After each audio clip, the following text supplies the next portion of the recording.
Un abrazo grande. Bien, amigos y amigas, ahora sí, en la mañana de Circo Freak en Gelatina, recibimos al señor Agustín El Chivo Rossi. Buen día, ¿cómo estás? Muy bien, muchas gracias por la invitación. Gracias por venir, ¿eh? No, por favor. Bienvenido a Gelatina. Bueno, estamos también muy atravesados por el fallecimiento del Papa Francisco, pensando su legado, su mensaje. ¿Qué sentís por estas horas? Bueno, sin duda que esta denominación que ha aparecido hoy fundamentalmente en los diarios de Europa, en los diarios italianos, del Papa de los pobres, es la definición que me parece que más encaja en todo el papado y apostolado de Francisco, ¿no? Desde la propia, el propio nombre que él eligió para su papado de Francisco, por San Francisco de Asís, y las acciones que llevó claramente adelante. Me parece que Francisco se ubica a los pobres no como los postergados y como los que están quedando fuera del sistema. Digamos, la Iglesia tuvo una etapa en donde enfocó al trabajo y a los trabajadores y criticó fundamentalmente la ganancia excesiva de los sectores patronales y fomentó la organización de los trabajadores, los sindicatos y demás. Me parece que Francisco interpreta que hay otra etapa. Hoy el sistema no te genera trabajadores pobres, sino que te genera trabajadores excluidos. Y hay que incluirlos claro. en esto. Y me parece que allí estuvo enfocado fundamentalmente toda su acción pastoral. Y después, bueno, una mirada de apertura de la Iglesia, ¿no? Una mirada de apertura sobre las diversidades sexuales, una acción muy fuerte hacia el interior de la Iglesia, condenando todo tipo de abuso, el posicionamiento alrededor de los migrantes, una voz fortísima en contra del liberalismo económico. Entonces me parece que sin ninguna duda ha sido un papado transformador. No fue un papado de tránsito, no fue un papa que pasa, digamos, ¿no? Se entronca con Juan XXIII, con Pablo VI, con el concilio, con los valores que estaban transmitidos en el Concilio Vaticano II, ¿no? Bueno, y sufrió los ataques de la derecha. Bueno, en este país, su país y su pueblo, la derecha no le perdonó a Francisco su actitud pastoral, fundamentalmente en los lugares que decíamos recién, ¿no? Hay como también en el contexto de corrientes de deshumanización, de crueldad, de derechas radicales y demás, la sensación de haber perdido un jugadorazo del equipo, más allá de lo partidario, del equipo que de alguna forma se planta frente a esas cosas. Bueno, sí, claro que es así. ¿Qué puede tomar la dirigencia política del mensaje de Francisco para llevarlo también a la vida cotidiana de la política, a la práctica? El mensaje de Francisco habla muchas veces habló de la justicia social, muchas veces habló de la esperanza y muchas veces habló de organizar que a esa esperanza hay que organizarla. Y yo creo que para nosotros, los peronistas, los del campo nacional y popular, ese es el mensaje más claro, digamos, ¿no? Los sectores populares, el que está excluido, el que está atacado y agobiado por este sistema político y este sistema económico, se refugia en algo que es la esperanza. Que nunca se pierde, pero algunos dicen que el dicho es la esperanza nunca se pierde y otros dicen que la esperanza es lo último que se pierde. Claro. Digamos, ¿no? Si la esperanza es distinto, digamos, ¿no? Si la esperanza es lo no es lo mismo, claro. Si la esperanza nunca se pierde, bueno, la obligación de la militancia política, de los espacios políticos como nosotros, es organizar esa esperanza, es darle un horizonte en donde esa esperanza se concrete, que esa esperanza no te sirva solamente para resistir, sino que esta esperanza te sirva para empezar a caminar, hacia un determinado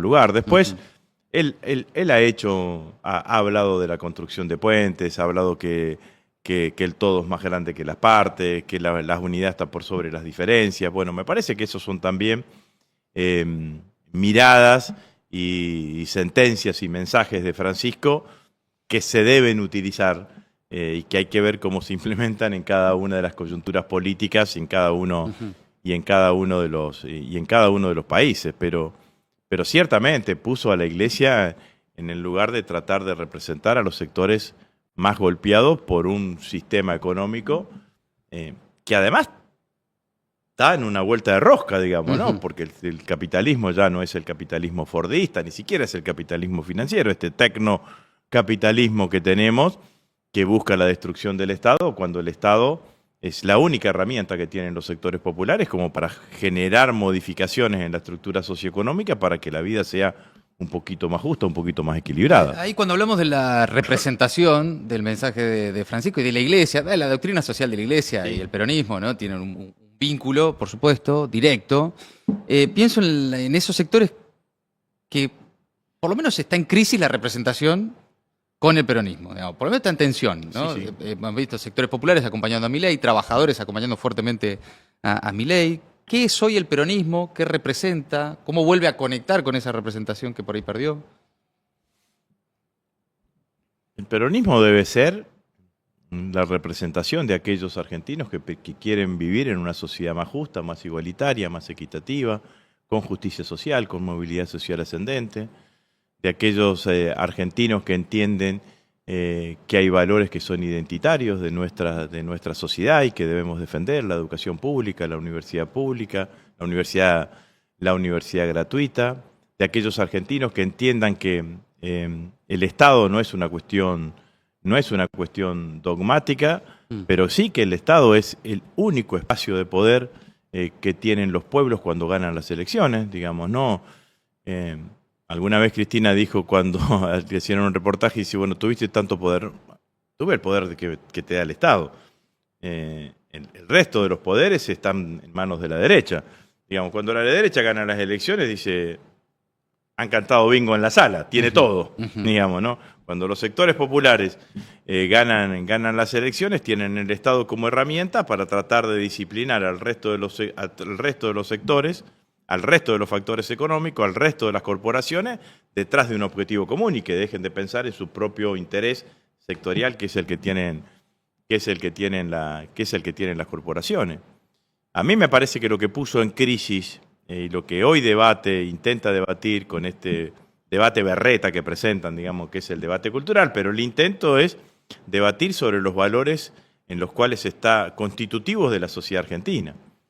El valor de la solidaridad, digo. Y esos valores tienen mucho más arraigo en la Argentina, históricamente, que el valor del sálvese quien pueda, digamos, ¿no? Que es lo que impera y lo que transmite el liberalismo, o el valor de que el que tiene poder, el que tiene dinero, el que tiene ingresos es más importante que el que no lo tiene. Todos nosotros yo nací en un pueblo en el norte de la provincia de Santa Fe. Si a mi mamá, a la vecina de mi mamá se le rompía la heladera, le decía, doña Pepa, traiga los huevos, la carne a la heladera hasta que se la arreglen, o si le cortaban la luz. Bueno, me parece que ese valor, el valor de la solidaridad, de la justicia social, bueno, son los valores que el peronismo tiene que representar y que el peronismo tiene que llevar adelante. Ahora, después el peronismo tiene todo un debate cruzado que tiene que ver con cosas que no se anima a debatir el peronismo. A ver, por ejemplo. Por ejemplo, nosotros tenemos una marcha peronista que dice combatiendo el capital. Ahora, nos pasamos años tratando de seducir al capital, que encima no nos da pelota.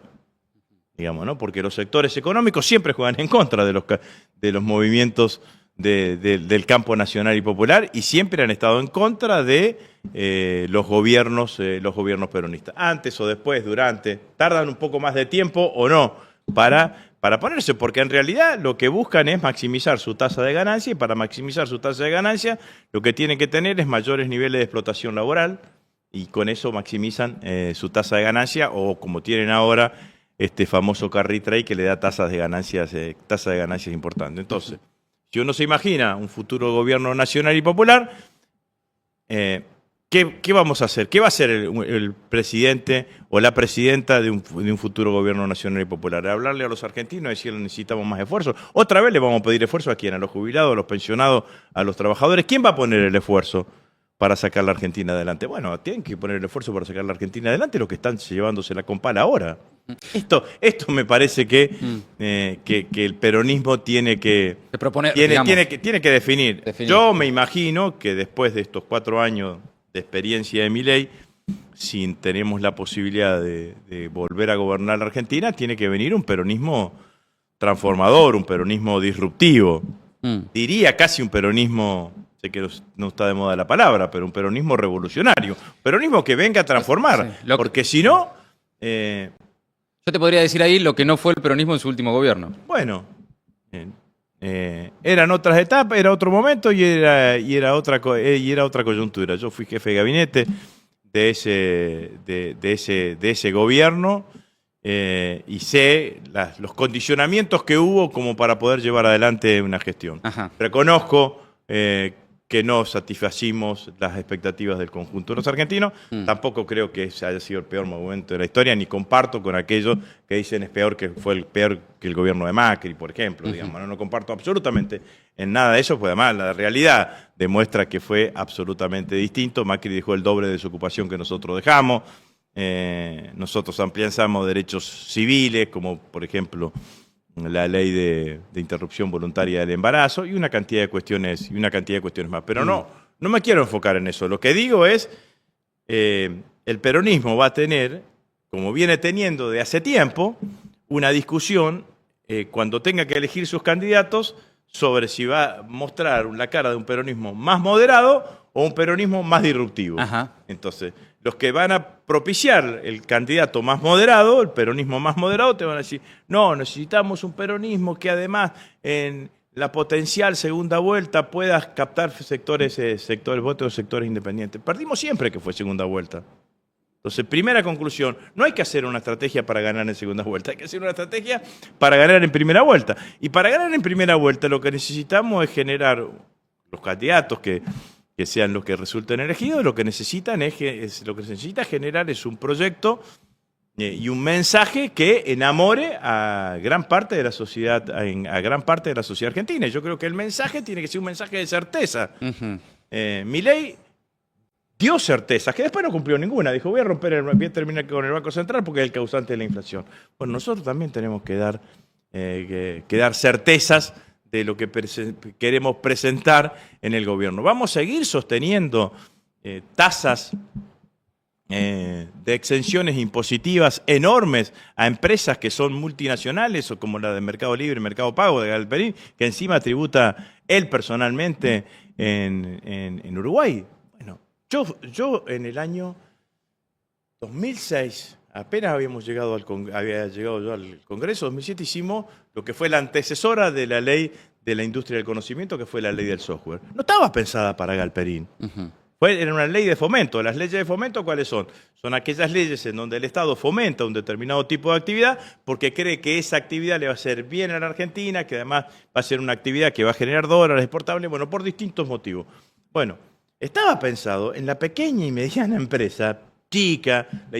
El presidente de la Cámara de la Industria del Software era en ese momento un muchacho de Rafaela, del interior de la provincia de Santa Fe, y resulta que la mayor cantidad de beneficios impositivos hoy se los lleva a la empresa, que es la empresa valorada más grande de la Argentina. Es ilógico. ¿Cómo le vamos a seguir dando beneficios impositivos que están reglamentados por una ley? Bueno, hay que modificar esa ley. Y hay una cantidad de cosas que van claramente en este sentido. ¿Sí? Ahí vos lo que vas viendo es la conformación de un programa, ¿no? De una idea. Pero bueno, también esto de más moderado, más combativo, de alguna forma te lleva a pensar en las personas, ¿no? ¿Quién puede encargar eso? Más allá de los nombres. ¿Hay en este momento, o no, eso te pregunto, una disputa por la conducción del peronismo? ¿O qué es lo que se está discutiendo, particularmente en la provincia de Buenos Aires, pero en definitiva a nivel nacional? Bueno, lo primero que quiero decir es que es en la provincia de Buenos Aires. Se vive distinto. Yo vengo de Rosario. En el interior se vive distinto. Una disputa que, por la característica y la envergadura de los personajes que están disputando en la provincia de Buenos Aires, obviamente que tiene implicancias nacionales. Sí, claro. Nadie discute el liderazgo de Cristina a nivel nacional, nadie discute a Axel su presente y su potencial proyección como gobernador de la provincia de Buenos Aires. Yo creo, lo conozco a ambos, la conozco a Cristina, en la inteligencia de ambos que van a poder gestionar, adecuadamente este tránsito, el tránsito de acá de las elecciones parlamentarias, que son importantes porque es la manera que nosotros tenemos y que tiene el pueblo argentino de ponerle un freno a Milei. Nosotros lo que necesitamos es tener la mayor cantidad de diputados diputados y senadores para construir mayorías que le puedan permitir colocar un freno a Milei, pero bueno. Ese es el objetivo de este año, ¿no? Con la conformación de las elecciones parlamentarias. Claro. Después, porque también esto, no puedes discutir todo al mismo tiempo, claro. Digamos, ¿no? No puedes discutir la presidencia del PJ, si Cristina es bueno o malo que sea presidenta del PJ, y al mismo tiempo discutir la lista de candidatos en la provincia de Buenos Aires y la candidatura presidencial. No puedes discutir las listas de candidatos en la provincia de Buenos Aires y la candidatura presidencial. Bueno, cada uno llevará ese momento. Deberíamos aprender, además, los últimos presidentes de la Argentina no sabíamos qué iban a hacer un año antes de que fueran electos, digamos, ¿no? Entonces, me parece que lo que nosotros necesitamos es un peronismo de la provincia de Buenos Aires unido. Yo creo que Cristina ha hecho enormes gestos para ir a ese proceso de unidad y creo que deberían ser correctamente correspondidos por la importancia nacional que tiene el peronismo de la provincia de Buenos Aires. Tratar de hacer la mejor elección que podamos en la mayoría de los distritos de la Argentina.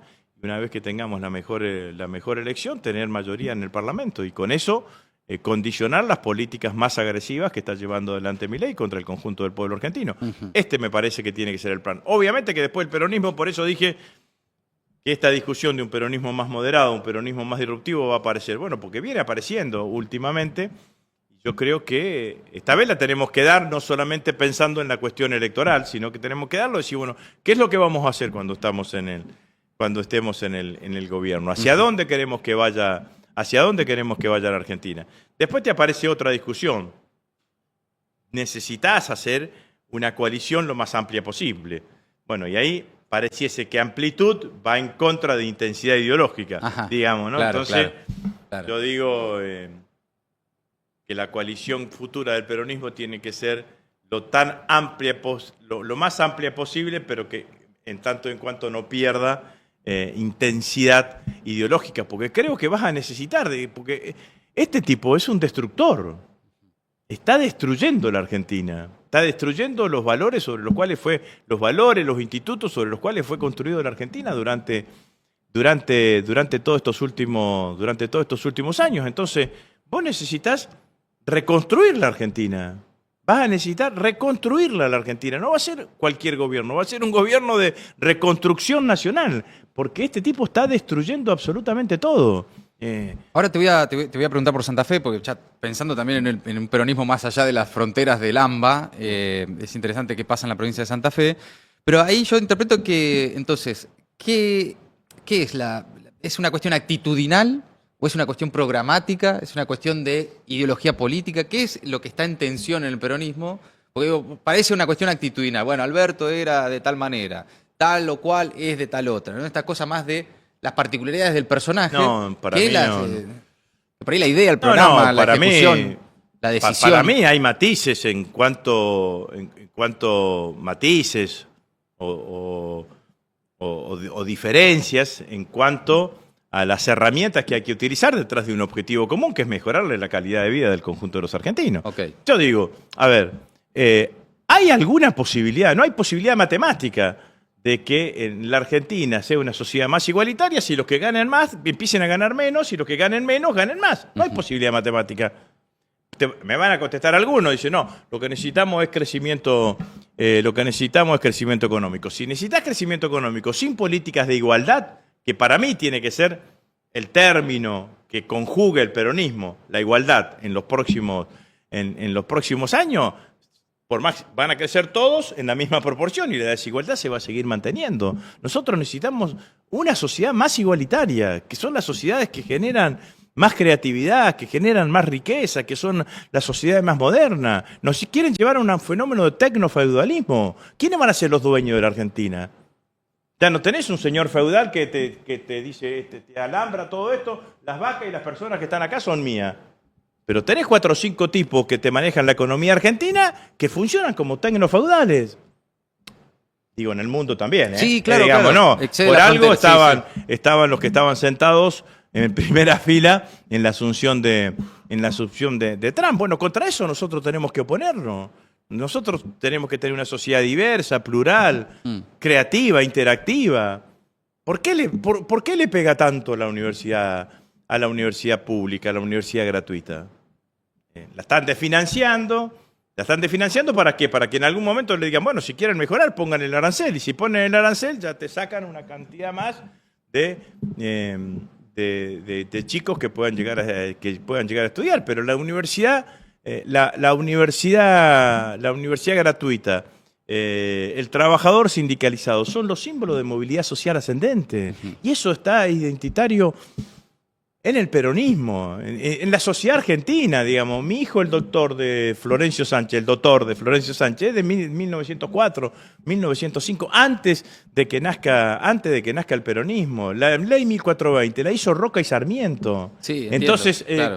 60 años antes de que nazca el peronismo. Entonces, me parece que es el lugar que el peronismo tiene que encontrar, digamos, ¿no? Hay varios desafíos ahí también, ¿no? Porque representar hoy a los trabajadores no es lo que era antes representar a los trabajadores, ¿no? No, ahí un tenés mercado hiperfragmentado. ahí tenés otro problema. Claro. Vos tenés el 50% de la fuerza laboral en la Argentina que es, digamos, trabajadores en relación de dependencia sindicalizados, sí, que tienen una cantidad de derechos. Paritaria, todo.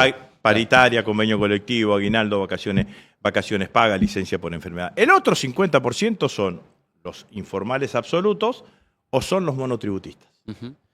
El monotributo no es que existió siempre en la Argentina, lo inventó Cavallo en la década del 90. Y ese monotributista no tiene ninguno de los derechos que tiene el trabajador en relación de dependencia. Y es monotributista quizás durante toda su vida. Te doy un ejemplo. 2 hermanos. Uno trabajador en una empresa metalúrgica, otro electricista que trabaja por su cuenta. Uno monotributista y el otro en relación de dependencia.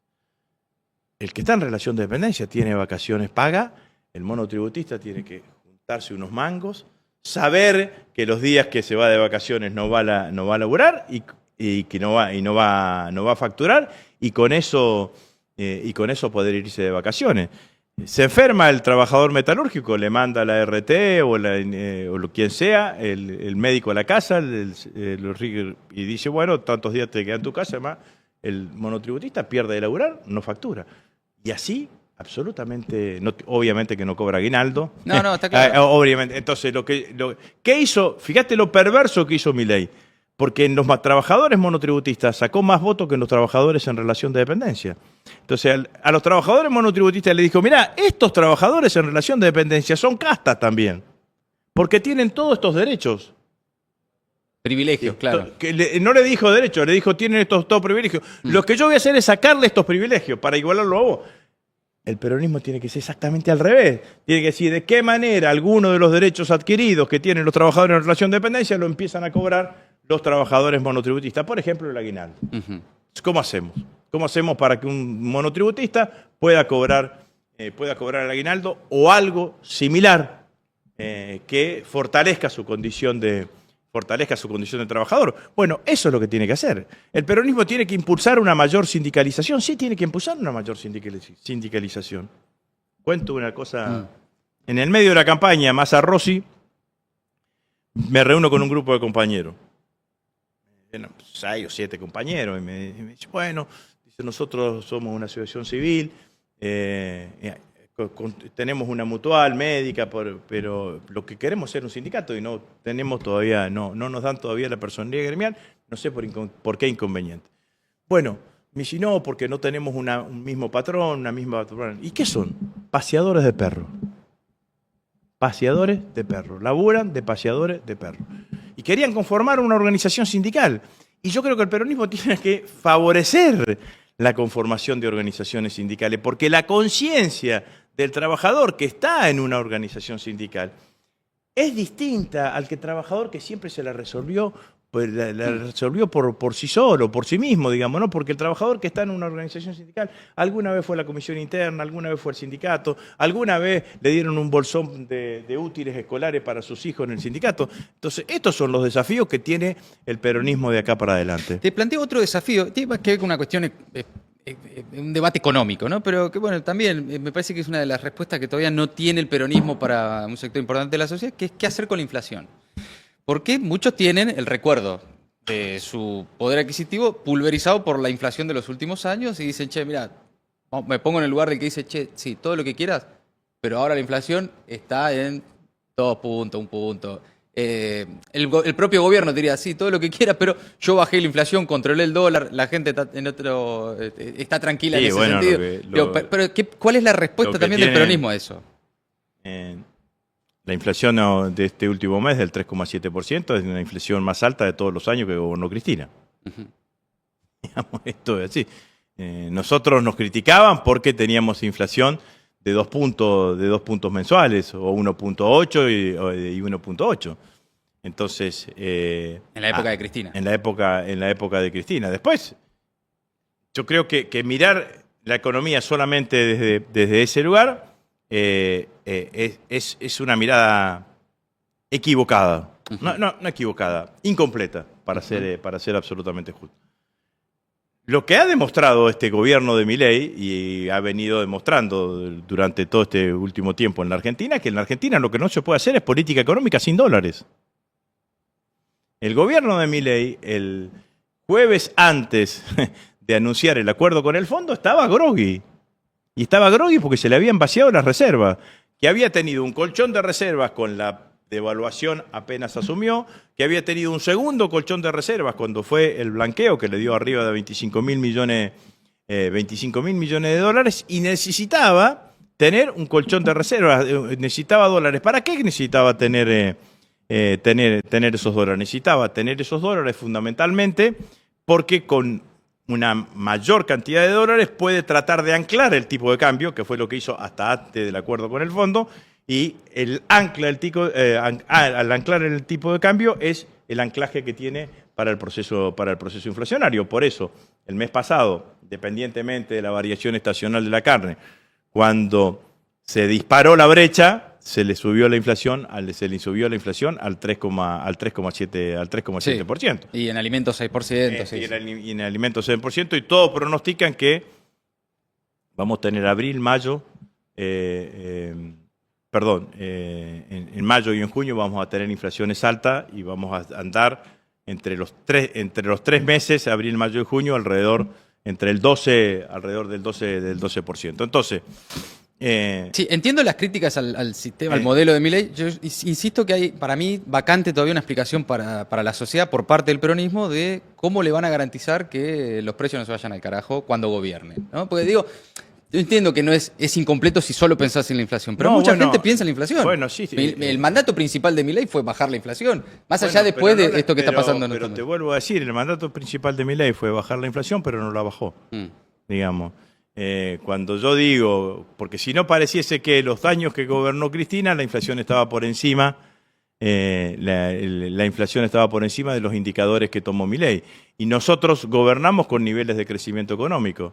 Entonces, lo que uno busca permanentemente en una economía de un gobierno peronista, tendría que buscar una economía que crezca lo suficiente. Claro. Para tener un volumen de saldo exportable importante que te permita acumulación de reservas. Que no te falten dólares. Claro. Que no te falten dólares y que fundamentalmente no revientes los dólares en el mercado de cambio, y tener un ancla antiinflacionaria que sea acuerdo de precios, fundamentalmente esos acuerdos de precios que te permitan tener un sendero de la inflación absolutamente razonable. Entonces, esto es lo que me parece. Ahora, la Argentina, la deuda económica que tiene es una deuda económica de faltante de dólares. Cuando la Argentina tenga, no sé, 100.000 millones de dólares de reservas netas en el Banco Central, esos 100.000 millones de dólares le va a permitir darle una estabilidad macroeconómica lo suficientemente importante, que es lo que tiene Brasil. Brasil tiene hace 20 años 300.000, 400.000 millones de dólares en su Banco Central y eso le da una estabilidad macroeconómica que la Argentina no tiene. Entonces, el camino es más difícil, el camino claramente es más difícil, pero el camino es menos costoso. Porque si vos me decís... Por el costo social de bajar la inflación de esta forma, decís. Claro, si vos me decís, yo bajo la inflación, pero tengo recesión económica. Sí, o a costa de las jubilaciones, de los ingresos. Yo bajo de la inflación. Bueno, la baja de las jubilaciones y la baja de del salario del sector público te produce una baja del consumo. Y esa baja del consumo claramente te genera un escenario de recesión económica. Entonces lo que nosotros tenemos que tratar de hacer es tener un escenario de crecimiento económico, que ese crecimiento económico que te genera mayores posibilidades de consumo, no te genere niveles de inflación, que es lo que a veces nosotros sentíamos que nos pasaba en el gobierno con Cristina. Lo que ganaban los trabajadores en la paritaria, lo perdían en la góndola, ¿no? Claro. Entonces, ese es el desafío que tenemos. Claro. Ahora, para ese desafío lo que no tenemos que hacer es decir, ¿qué es lo bueno que tenemos acá? El crecimiento económico. Entonces, lo que no tenemos que hacer es prescindir de lo bueno. Y tenemos que mejorar lo que no estaba tan bueno o lo que no hacíamos tan bien, que era buscar mecanismos de acuerdo y de controles de precios o de mayores niveles de competitividad que te permitan ir a encontrar ese camino. Te voy a dar eso, toma agua. Te iba a dar un mate, pero no está ya hace rato, está medio frío. Te lo iba a dar, pero digo, capaz que prefiero no darle el mate. No están en las mejores condiciones.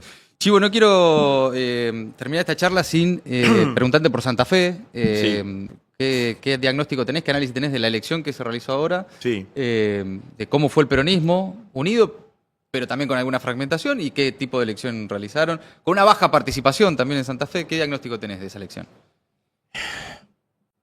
Es un poquito más complejo, digamos, ¿no? En Santa Fe se votaron constituyentes para reformar la Constitución. Sí.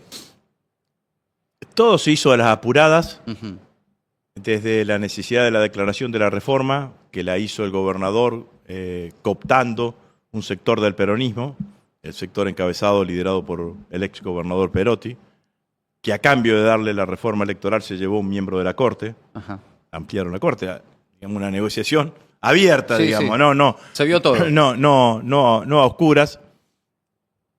Se hizo en 15 días, se sancionó la reforma de la Constitución.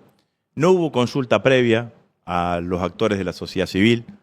No se habló ni...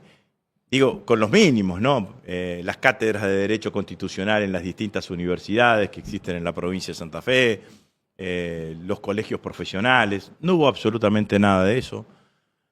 Se puso la elección de constituyente definitiva el mismo día que había paso para concejales e intendente. En Santa Fe todavía la ley de paso para cargos provinciales existe. Entonces vos fuiste a votar el mismo día que votabas paso de concejales. Constituyente.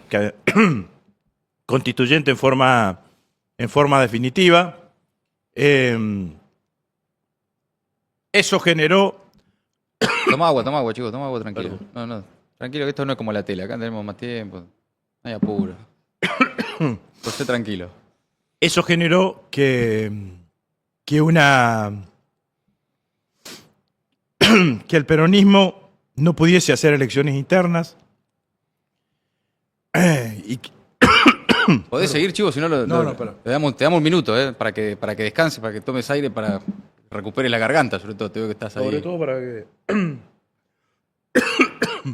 ¿O estás emocionado, Chivo? ¿Qué es lo que pasa? ¿Qué? ¿Estás emocionado, capaz? Sí. No, es la garganta. Okay. Bueno, parece que se complicó del todo. Voy a hablar un poquito más despacio. Sin tanto énfasis.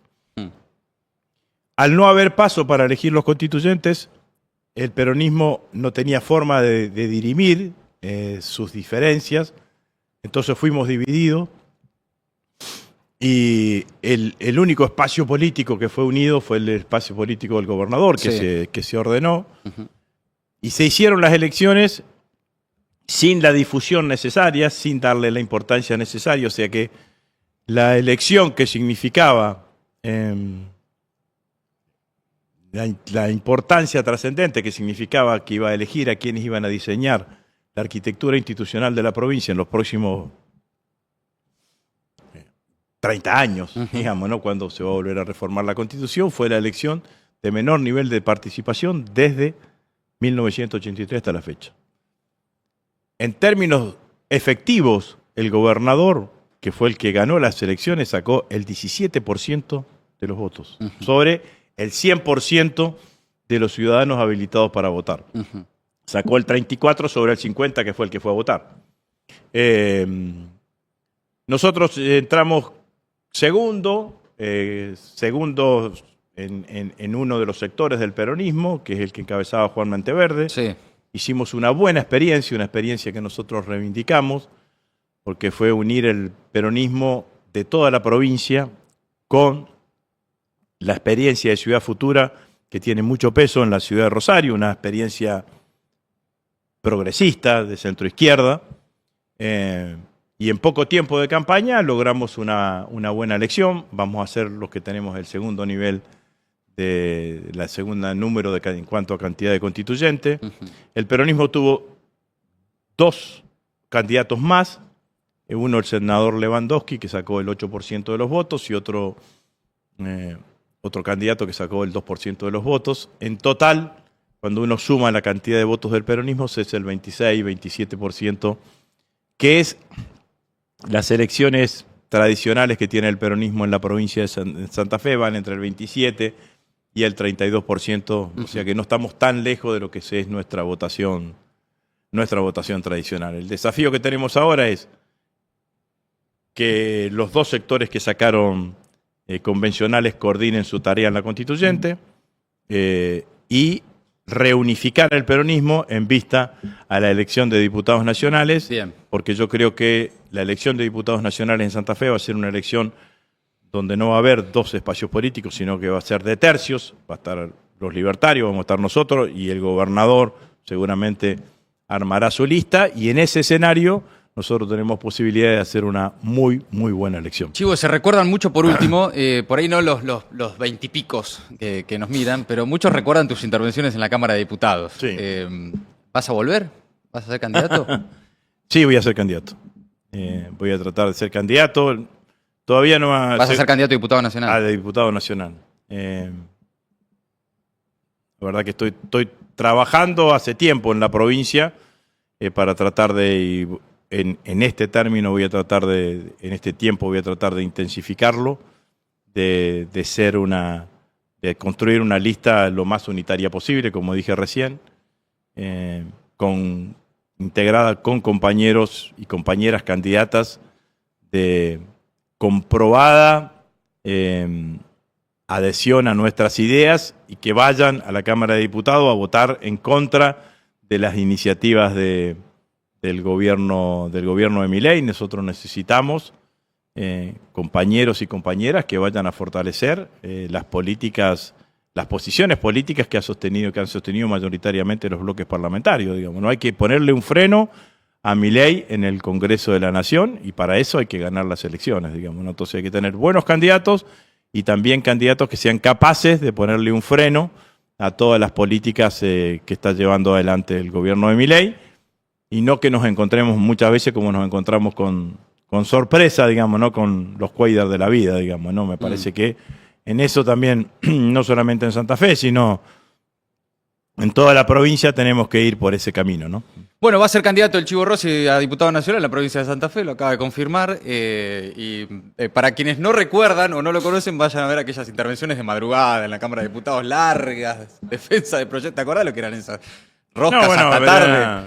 Eran interesantes algunas. Hice un libro con eso. Hice un libro que se llamaba Hombre de Palabra, donde recogí las intervenciones ahí. Las intervenciones en ese momento. Bien. Me pasó algo, no sabía si lo contaba, pero lo cuento. Pero toma agua antes de contar algo, chicos, que se viene. Atención. Me pasó algo con el día de la designación del Papa Francisco. Ajá.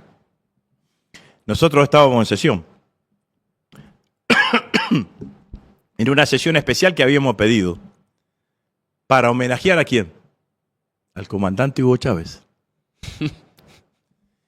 Porque recientemente había fallecido Chávez, digamos, ¿no? Entonces, en el medio de la sesión, el presidente de la Cámara, que era nuestro, Julián Domínguez, que es un católico de práctica Sí, cotidiana, sí, claro.